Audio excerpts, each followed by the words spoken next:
जय हिंद दोस्तों, मैच जीतने के लिए भारत को 2 गेंदों में 2 रनों की दरकार थी। ऐसे में आता है कैफ का वो शॉट जिसे देखकर सभी लोग आश्चर्यचकित थे। लेकिन इससे पहले इस मुकाबले में बहुत कुछ घटता है जिसने इस मुकाबले को और भी ज्यादा रोचक बना दिया था, जिस वजह से इस मुकाबले का नतीजा हमको 1 गेंद शेष रहते मिलता है। तो आज की इस कहानी में भारत के सामने है कप्तान ब्रेन लारा की यंगस्टर्स से भरी हुई माइटी वेस्ट इंडीज। वही भारत अपने नए कप्तान राहुल द्रविड़ के नेतृत्व में साल 2006 में वेस्ट इंडीज से एक बायलैटरल सीरीज खेलने गया है और आज इस सीरीज का पहला ओडीआई मुकाबला खेला जाना है, जहां टॉस भारत के पक्ष में रहा और भारत ने पहले गेंदबाजी करने का फैसला लिया। लेकिन अभी तक भारत को इस बात का अंदाजा नहीं था कि क्रिस गेल नाम का ये तूफान आज भारत पर सिर्फ गरजने नहीं बल्कि बरसने भी वाला है। और इसकी शुरुआत गेल ने पारी के पहले ओवर से ही कर दी थी। गेल के ये आक्रामक शॉट उनके एक बड़े खिलाड़ी होने की निशानी दे रहा था और उनके इस बेपाक रवैये के चलते वेस्ट इंडीज 8 ओवर से पहले ही 50 का आंकड़ा पार करता है। गेल के बल्ले से निकला हर एक शॉट भारत और कप्तान द्रविड़ के मंसूबों में पानी फेर रहा था। भारतीय गेंदबाजों में हाहाकार मच चुका था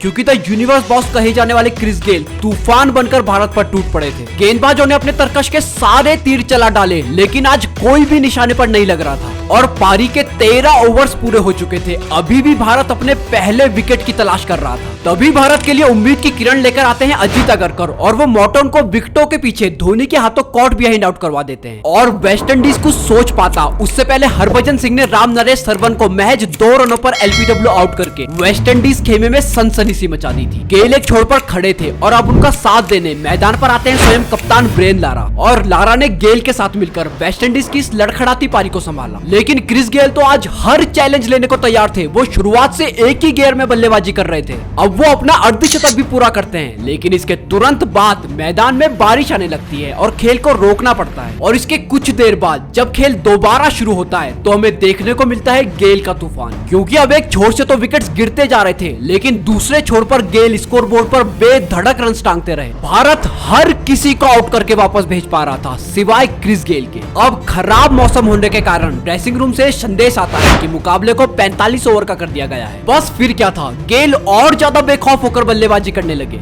और अब एक सिंगल की बदौलत वो अंतरराष्ट्रीय क्रिकेट का अपना 12वां शतक भी पूरा करते हैं। गेल का कहर आज रुकने का नाम नहीं ले रहा था। उन्होंने अपनी इस पारी में 18 चौके और 2 गगनभेदी छक्के भी लगाए और उनकी इस शतकीय पारी की बदौलत वेस्ट इंडीज 251 रन बोर्ड पर टांगता है। भारत का हर गेंदबाज आज गेल के सामने लाचार महसूस कर रहा था और 252 रनों की ये चुनौती भारत के लिए सरल बिल्कुल नहीं होने वाली थी, क्योंकि एक तो ये लक्ष्य भारत को 50 नहीं बल्कि 45 ओवर्स में चेस करना था और दूसरा भारत के सबसे बड़े स्तंभ यानी सचिन तेंदुलकर इस पूरी सीरीज का हिस्सा नहीं थे। ऐसे में भारतीय पारी में हमें देखने को मिलता है रहस्य और रोमांच का चरम, एक ऐसा चरम जिसे कभी ना देखा गया था और ना ही कभी सुना गया था। और इस रोमांच की शुरुआत करने उतरे खुद कप्तान राहुल द्रविड़ और विस्फोटक वीरेंद्र सहवाग। लेकिन वेस्ट इंडीज के पास भी किफायती गेंदबाजों की फौज थी जिसका मुजाहरा हमको पहले ओवर में ही देखने को मिलता है, जब फिडेल एडवर्ड्स ने पहले ओवर ही मिडन डालकर भारत को यह संदेश दिया कि यह रन बनाना भारत के लिए बिल्कुल आसान नहीं होने वाला है। लेकिन अगले ओवर की पहली गेंद पर सहवाग ने बाउंड्री मारकर अपना और अपनी टीम का खाता खोला। इसके बाद एडवर्ड्स के अगले ओवर में सहवाग लगभग आउट होते होते बचते हैं और ये बात सहवाग के मन में घर कर गई। उनको लगा शायद आज उनका दिन ही नहीं है और वो संभल कर खेलने लगे। लेकिन दूसरे छोर से द्रविड़ अकेले अपने दम पर एक साहसी पारी खेल रहे थे।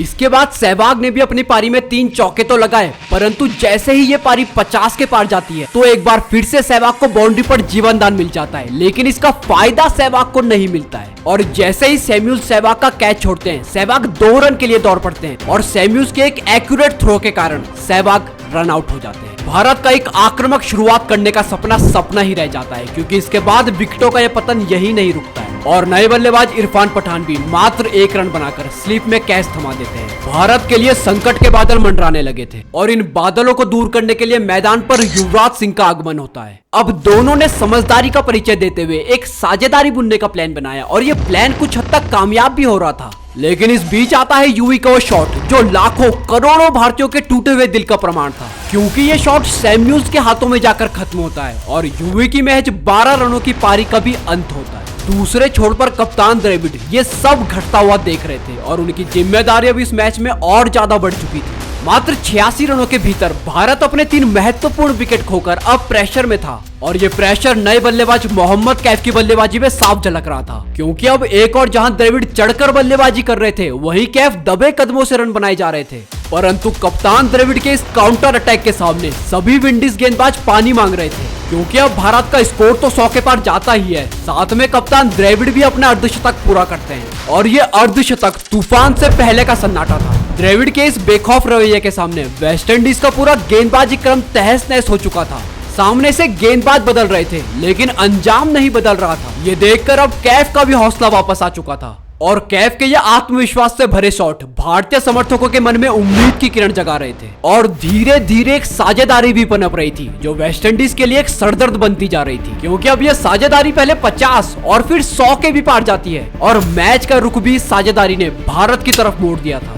और अपने शतक की ओर बढ़ रहा कप्तान द्रविड़ का यह बल्ला भारत के लिए रन्स उगल रहा था और द्रविड़ का यह जवाबी हमला देखकर संपूर्ण विश्व अचंभे में था, क्योंकि अब एक सिंगल लेकर द्रविड़ अपना शतक भी पूरा करते हैं। और ये शतक नहीं, उन लोगों के मुंह पर एक तमाचा था जो कहते थे कि द्रविड़ सिर्फ टेस्ट मैच के ही खिलाड़ी हैं। ओडीआई क्रिकेट में तो द्रविड़ का कुछ काम ही नहीं है, क्योंकि द्रविड़ का ये तेज तर्रार शतक पहली पारी में आए क्रिस गेल के शतक पर भारी पड़ रहा था। इसके बाद मोहम्मद कैफ भी अपना 50 पूरा करते हैं और जब सभी भारतीय समर्थकों को लगा कि यह मुकाबला पूरी तरह से भारत की मुट्ठी में है और ये दोनों ही इस मुकाबले को खत्म कर देंगे, तभी द्रविड़ एक बड़े शॉट की खोज में 105 रन बनाकर ब्रावो का शिकार बनते हैं और एक बार फिर से इस मुकाबले में वेस्टइंडीज वापस आ जाता है। इस मुकाबले में रोमांच बॉल दर बॉल बढ़ता ही जा रहा था, क्योंकि अभी भी भारत को यह मुकाबला जीतने के लिए 37 गेंदों में 43 रनों की दरकार थी। कप्तान द्रविड़ के इस विकेट से भारत की कमर टूट चुकी थी और सबकी जान में जान आती है जब MS धोनी पवेलियन से चलते हुए आते हैं और आते ही धोनी ने एक गगनभेदी छक्का जड़ के लोगों को यह विश्वास दिलाया कि अभी यह मुकाबला समाप्त नहीं हुआ है,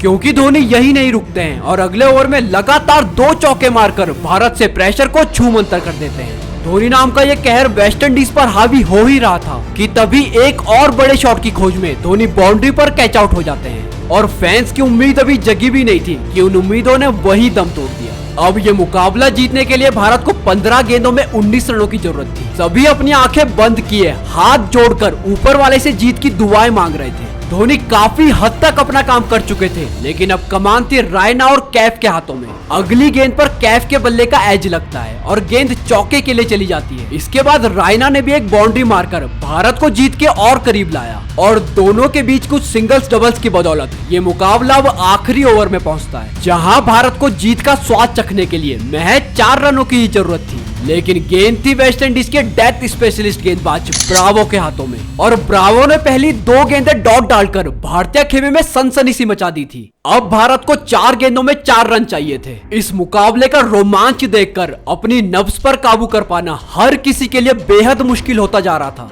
अगली गेंद पर कैफ एक सिंगल लेकर रायना को स्ट्राइक देते हैं और अगली गेंद ब्रावो ने यॉर्कर लैंड डाली, जिस पर रायना ने जोर से बल्ला घुमाया, लेकिन गेंद बल्ले पर सही से आई नहीं और इस गेंद पर भी मात्र एक सिंगल ही आता है। वहीं रायना इस गेंद पर रन आउट होते होते बचते हैं। अभी तक इस मुकाबले में रोमांच अपनी चरम सीमा पर था। अब गेंद बची थी 2 और रन भी 2 ही चाहिए थे। अब सबकी उम्मीद भरी निगाहें सिर्फ और सिर्फ मोहम्मद कैफ पर ही टिकी हुई थी। ऐसे में आता है कैफ का पॉइंट की तरफ ये शॉट जो चौके के लिए जाता है और इसी के साथ भारत ये मुकाबला एक गेंद शेष रहते जीत जाता है। सबकी जान में जान आती है, क्योंकि द्रविड़ की एक शतकीय पारी को कैफ ने बर्बाद नहीं जाने दिया था।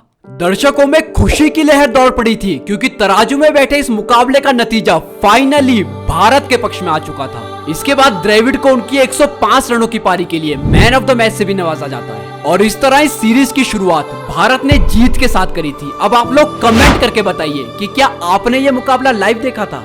आशा करता हूँ आपको ये वीडियो पसंद आया होगा और आपका दिन शुभ रहे। वीडियो को अंत तक देखने का बहुत बहुत आभार।